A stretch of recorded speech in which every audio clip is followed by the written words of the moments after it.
All right, good morning, everyone. Happy Friday. Thanks for joining us today. We've been really enjoying these webinars. Great way to learn while we're all working remotely and connect with our local businesses to tap into their expertise a little bit. So I'm going to kick this over to Jason so that he can talk to us a little bit about what if this is the new normal. So there you go. Let's see. Pass this to you, Jason. All righty.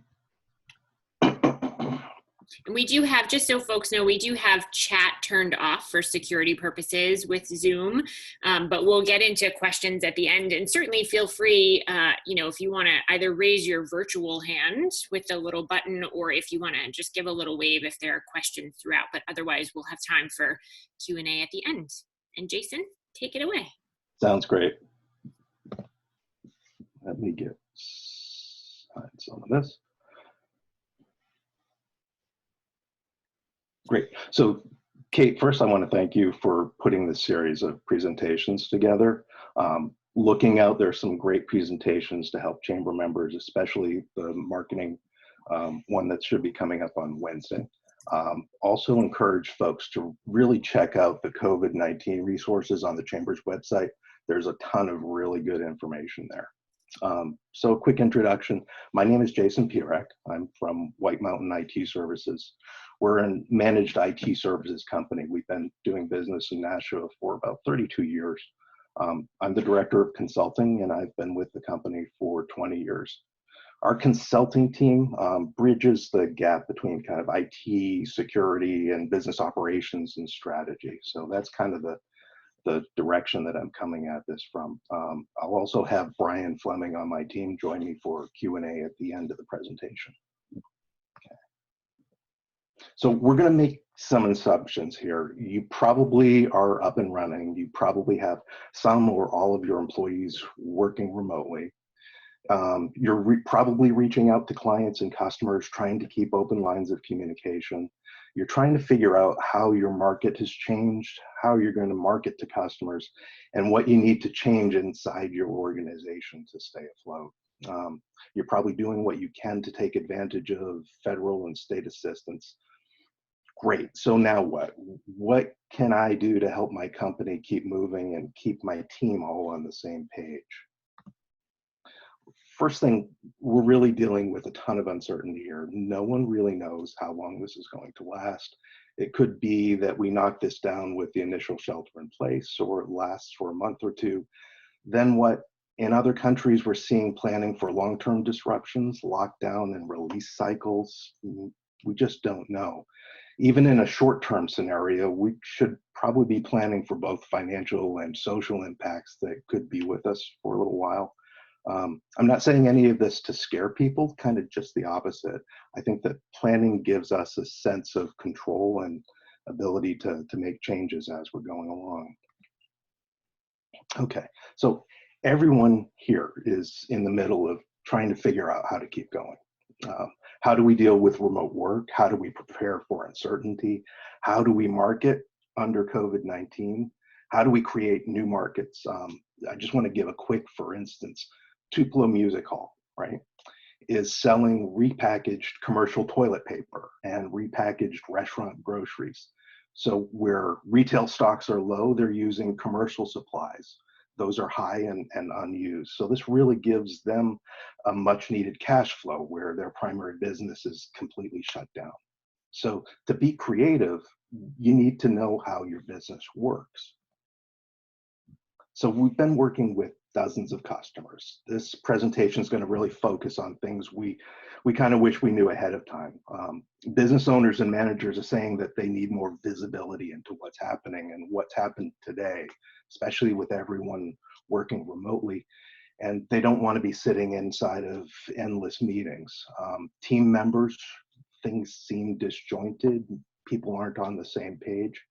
So we're going to focus on what tools there are out there to help us communicate with our customers, what tools there are to help us to keep our teams on track, and what we need to know about additional risk from having people working remotely. What do you need to know about your company in order to kind of pivot and weave in this really strange situation? Okay. So first things first, know thy customer. In uncertain times, you really need to know what's going on with your market and with your customers. So we're going to focus on some strategies there. All right. First thing, you should be massively increasing your contacts with your customers. You need to know where they stand and what your customers need right now in order to know where you can add value. So how do you do this effectively and efficiently? How do you, as a business manager or owner, track all of this? So how do you get across new products or new ways of doing business with your customers or market to potential new customers? In tight times, every customer is more important. There are some really reasonably inexpensive tools, low cost, simple customer relationship management or CRM systems. I'm going to kind of work at this from a case study standpoint.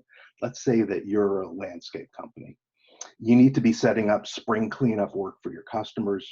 With more people outside, people should be looking at maybe mosquito control, so that's an upsell.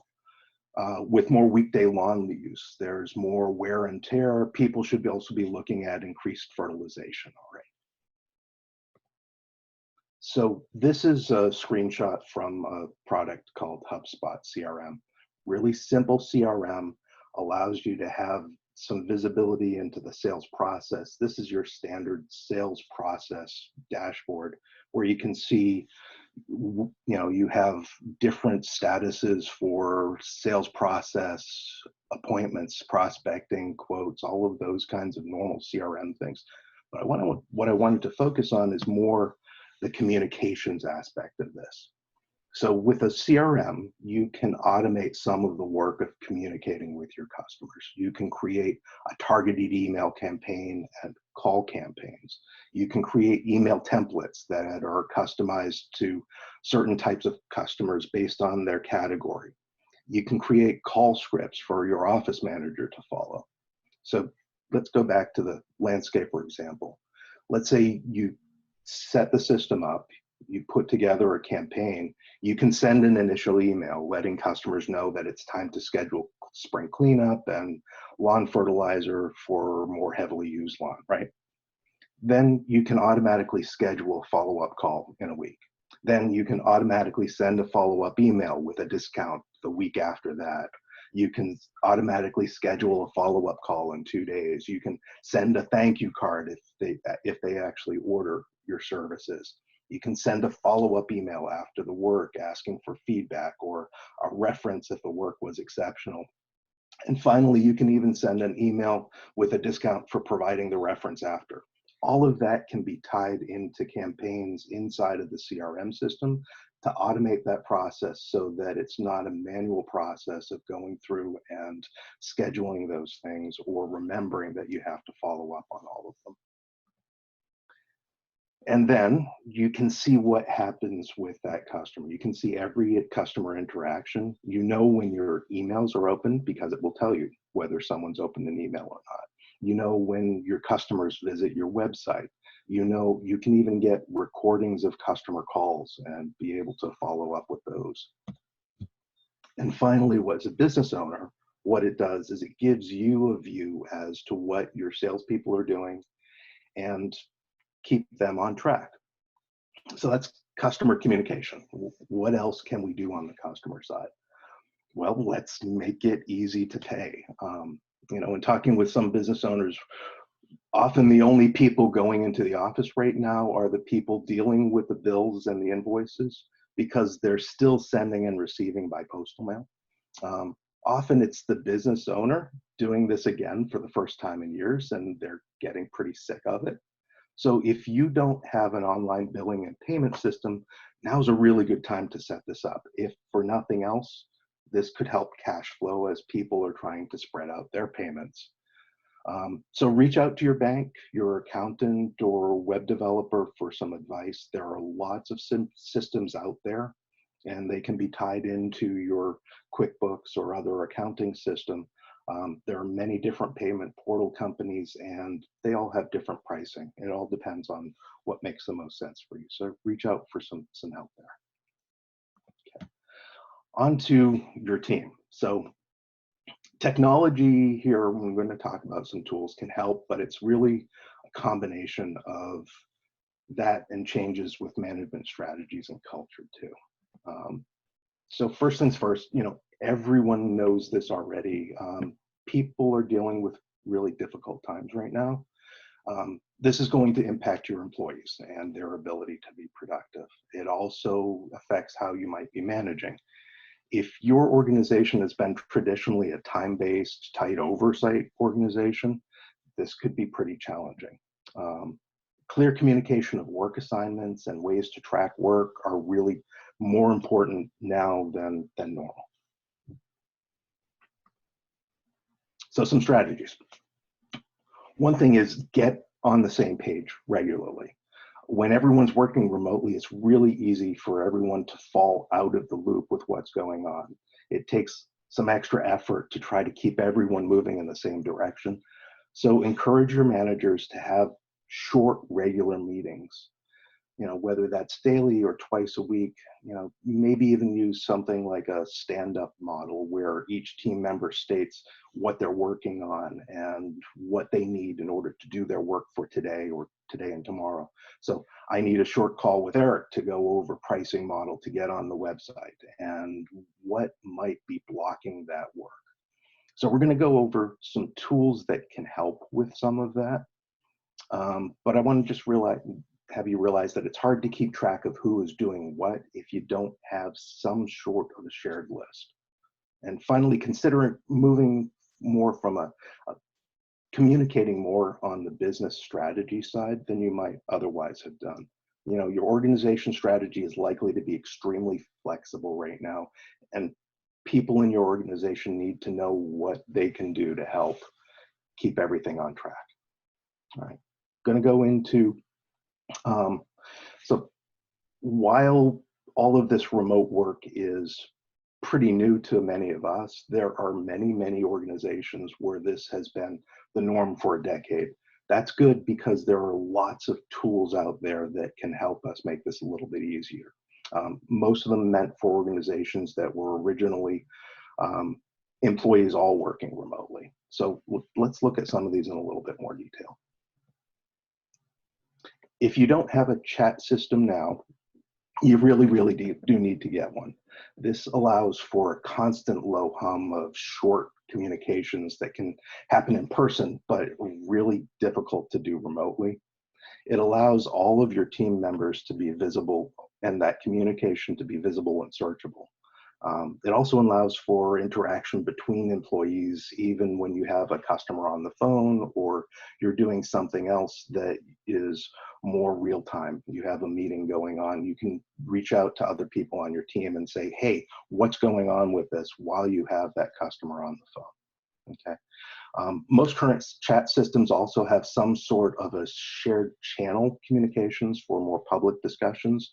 That's a really great way to keep everyone on the same page because they know what's going on with other parts of their team. Okay. By now you are all pretty used to doing video conferencing in place. Let me highlight some best practices though. Try to use video wherever you can. It makes a huge difference for that connection, especially with your customers, but also with your team. Don't mute in small meetings where you can avoid it, where people can raise their hand and say and be seen in the list of users on a meeting. It makes sense to just be able to have that free-flowing conversation, but do mute in larger meetings. Otherwise, it turns into chaos. If you're working with customers, consider adding a green screen or a good webcam and some lights. This makes a huge difference between making your environment look more professional. Okay, moving on to phone systems. You already have a phone system. By this time, you might have some idea of that phone system's limitations. If this is the new normal, you may want to consider something that allows for better remote work experience.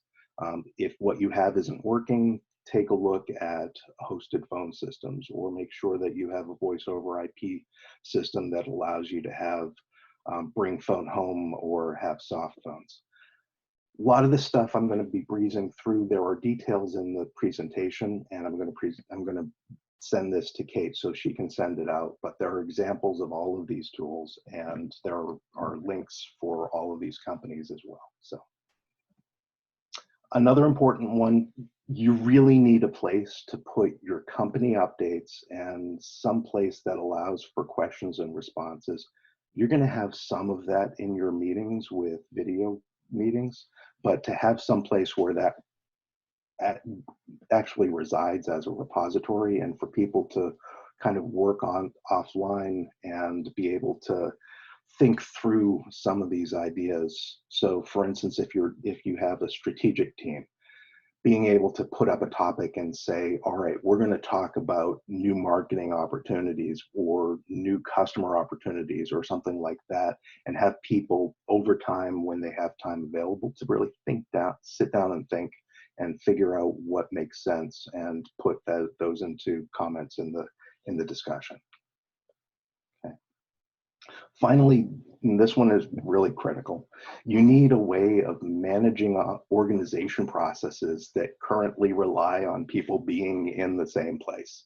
So if this is the new normal, we need to have some portion of our organization working remotely for some time, but we still need to be able to continue working together. So I'm going to give a quick demo example on this. Let's start with a case study.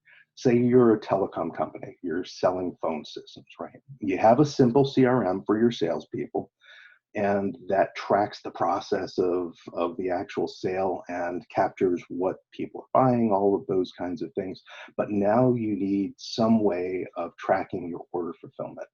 Now, in the past, you might have done this with magnets on a whiteboard with grids drawn on it. We do that all the time. This one I'm going to show you with a product called Trello is the same thing. It's just done online. The other thing is that this whole setup took about 2 to 4 hours. This is simple stuff that you can put together with your team and not spend a huge amount of time, but have a huge amount of value. Okay. So here's what we've got. As you remember, I was just saying that this looks like a whiteboard with cards that you're moving from location to location. In this case, the invoice and financing is just in one column. I'm going to take a card and say, I've closed this deal, and now I need to get a deposit on it. I'm just dragging and dropping that card. This is just like a Post-it note, but it can hold a ton of additional information. So by dragging that card over into waiting on deposit, this system can allow you to send off alerts to people on your team. It can allow you to put statuses in this, or in this case, for instance, I want to say that I have a representative that's going to be responsible for this. This is the person who sold the deal. They know all of the information. If anyone has questions, go to Pat. And this has a carrier. Let's say I'm going to Consolidated, and the system that they sold was an all-work system. All right. It also allows me to say, I need someone who is responsible for this whole project. I'm going to put Jason on that. And it allows you to put labels on this and say, hey, this requires wiring, and I'm going to say it's on track because we just started. I also know, looking at this, where this came in from my CRM system, that this is a $5,000 job. Now I need to have $5,000 of credit in order to purchase the equipment because I don't have the deposit ahead of time. So I'm going to add the equipment cost into here. And what that's going to do, and I'll show you in a second, is it allows you to see what the total number is for credit that I need before the payment comes in. I'm also going to say that I'm going to attach my paperwork. I have the sales order attached. I have an after hours install. And oh, by the way, this needs wiring. We already said that we needed some wiring here. And now one more piece, and this is important for keeping everyone kind of on the same page, is the ability to put in checklists. So I'm going to go ahead and go up here and add some checklists from templates that I already have. So we have a carrier, we need a checklist for that carrier. I'm going to add that in.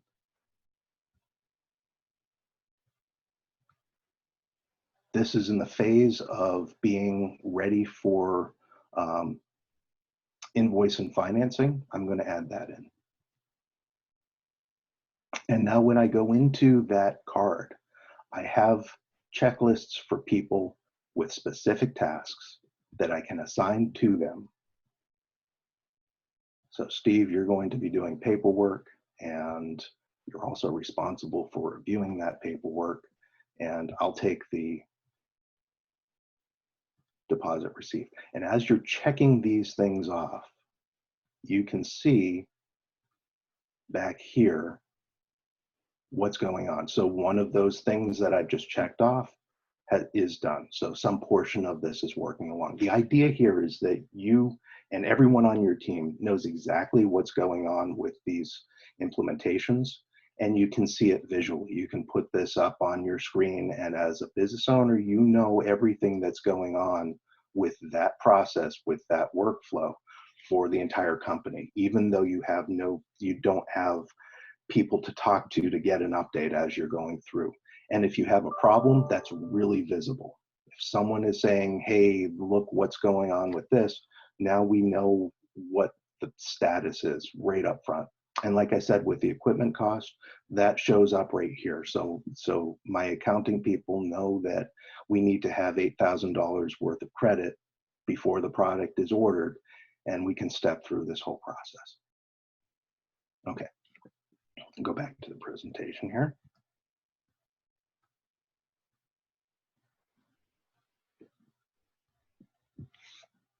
Okay, I'm going to move on to remote work security. One of the things that we're seeing during the COVID-19 crisis is that cybercrime is incredibly active. You really do need to take some extra precautions to keep your organization safe. Criminals are specifically targeting remote users too. So security for remote users is a huge topic. It gets very technical and very in the weeds very quickly. I'm going to skim through this. I'm going to encourage you to read through all of it. Like I said, I'm going to be sending this presentation out to Kate, but we're going to pretty much go through this. The point is, pass this on to your IT provider. Ask them if you're doing everything that is here. This is all really basic best practices stuff. This is something that they should be helping you do.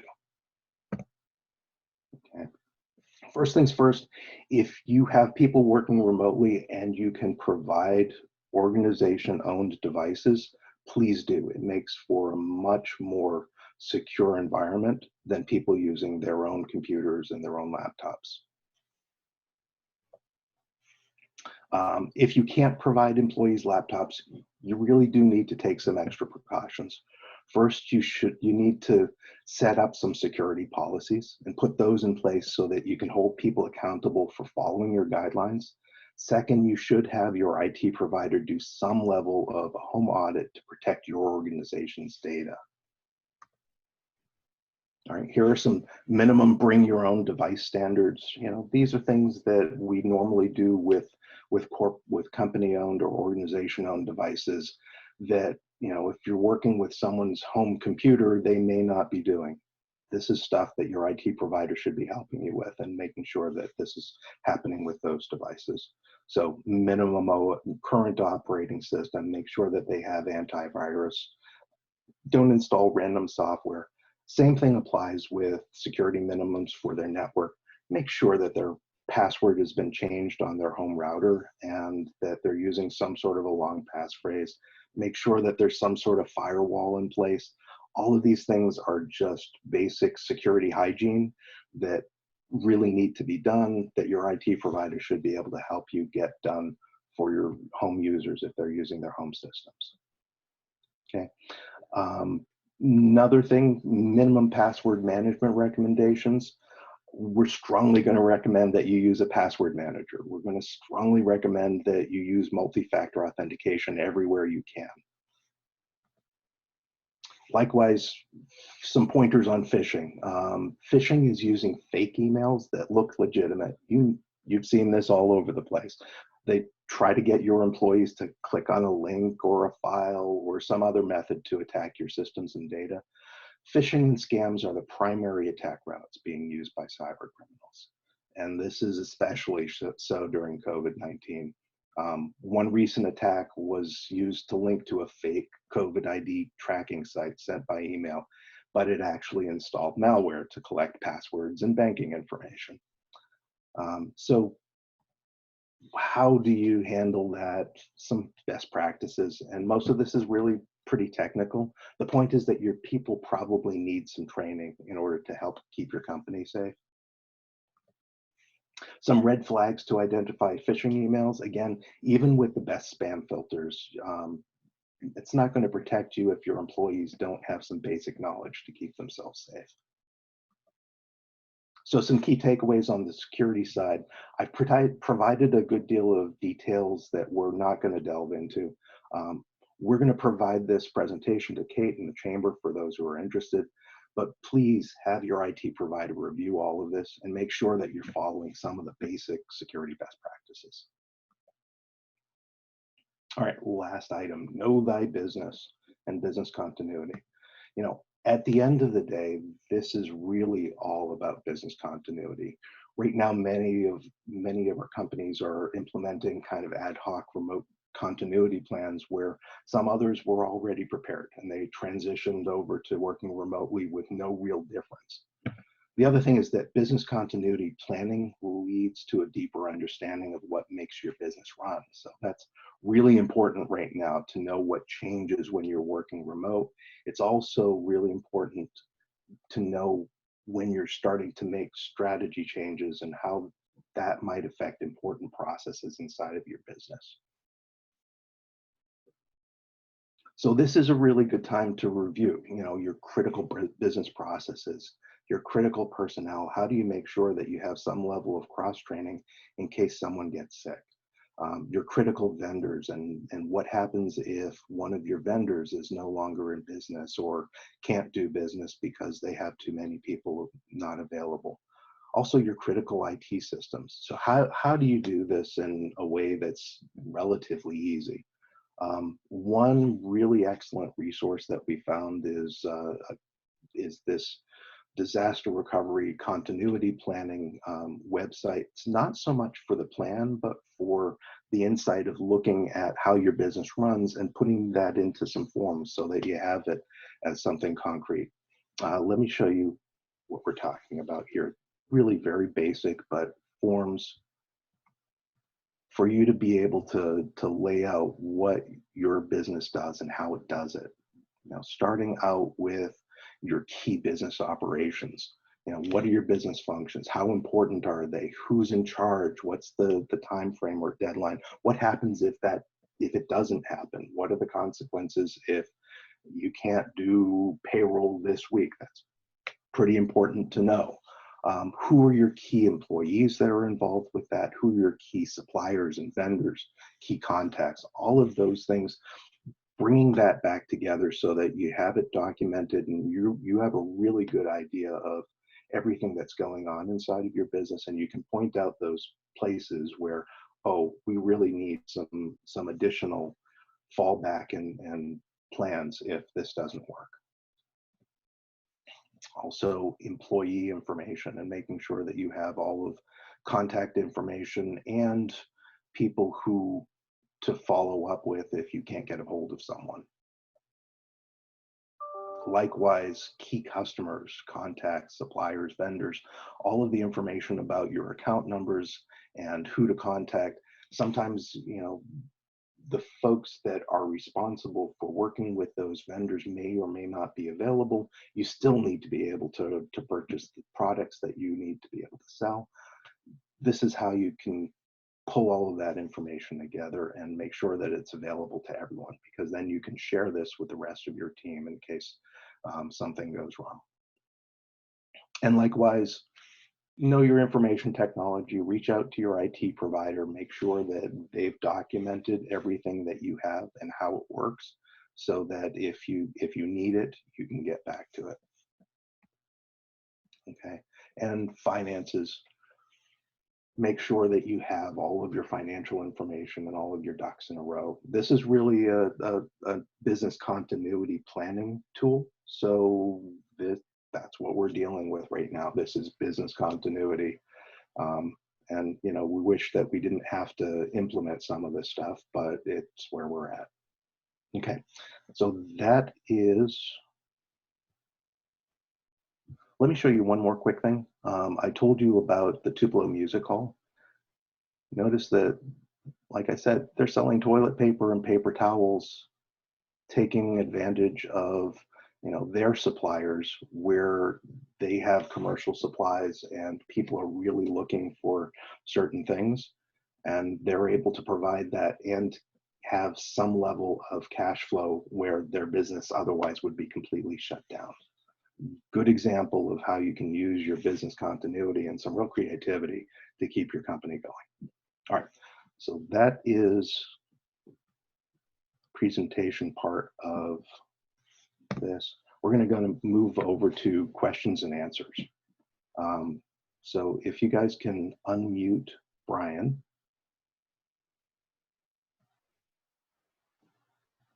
Thanks, Jason. I have a question actually for you. So I'm curious, I feel like now is the time when all of these remote and online tools have to sort of stand up, right? Because, even Zoom, right? Mm-hmm. The number of people using them put more attention on some of the security issues. So I'm just curious, are there tools, whether it be for chat, whether it be for, whatever it is that you've seen really rise to the top during this time, or things, new ones you've discovered that you didn't necessarily know about that have become popular? Microsoft has really stepped up to the plate with their Teams product. We're finding that we're able to move a lot of our customers right into Teams, and it gives them a lot of the tools that they need for this kind of dealing with this. Both the chat, but also video conferencing tools, where Zoom is really good for more customer facing, but the casual conversations really can happen inside of Teams, and being able to share files with people both inside of the organization and maybe vendors. All of those kinds of things are really easy inside of Microsoft Teams. A couple of things there. Microsoft is also kind of stepping up and saying, hey, for all of these companies that are dealing with this COVID crisis, we're going to give 6 months of that tool for everyone to be able to use for free. They're also making it available for individual use. So for instance, we have a Teams group with my daughter's friends where we do meetings with all of the kids, where they're not able to be together and playing. At least they have something with video that they can take advantage of. And we use it as a chamber team for chat throughout the day. And it's nice. Yep. We have them set up one-on-one with each person, but then we have one for our entire team. And we discovered, right, there's fun little pictures and animations, there's all sorts of stuff that you can, just again, to sort of keep things interesting and light. And it's been a great tool. We've been using Zoom for these sorts of things, but Teams that internally has been really great. I think with Teams as well, hey everybody, I think with Teams what's important is if you're already an Office 365 person, like if your company or organization's already on that, you can actually apply security controls and retention to Teams as well. So you can actually so when you and I chat on Teams, for example, it's not just going into the ether after our conversation's done. You can actually set it to remember that, and you can create workflows out of that. And so that's some of the evolution that we've seen with Teams over even the last 6 months, even prior to this, where it's Microsoft's strategy is to actually use Teams as the hub for all of the different pieces of whether it's Word, Excel, SharePoint. They're making that the front end user experience, and they're tying all that stuff in. So from an IT perspective, one of the things that I notice is you have more security controls inside, more retention controls, more policies, more things you can set to really keep a flowing record of those conversations. Because if you and I talk on Teams, it's actually for the most part, unless, you're just talking with someone like, hey, what are you doing later today? It's a work conversation like, hey, have you done this, X, Y, and Z? You can actually get a record of that and kind of convert that into something down the road. And it's already built into it, and it's something that's not that difficult to configure. So that's one of the things that we as an organization use Teams and Zoom similar to the way the chamber does. We have Teams for our internal conversations and our internal work, internal chats, meetings. But when we go out public, we use Zoom. And so we use it ourselves. And that's what we've seen both from our own internal perspective as well as clients as well. Another thing that ties into that too, Kate, is that as we bring on new employees to that record allows them to see what some of these conversations were, especially more on the strategic side, and why decisions were made the way that they were made. So as we're adding those kinds of documents and things into Teams, you kind of have a record of your company and what's happened over time too. That's a good point. Does anyone else have questions? I have another question if nobody else does, but I don't want to take the time if other folks have questions. This is kind of a nice time, right, to have this direct access into the IT and connectivity world. All right, so let me ask you, so I wrote down Trello because it's not something that I've explored. I've been on a couple of boards where we've used Basecamp.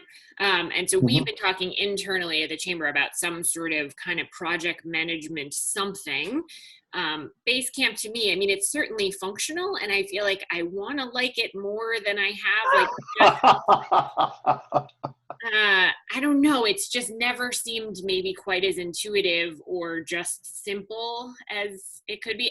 What are your suggestions for is Trello sort of where you would suggest things go? It really depends on what kind of work you're trying to do. All right. So Trello is great for doing a simple workflow.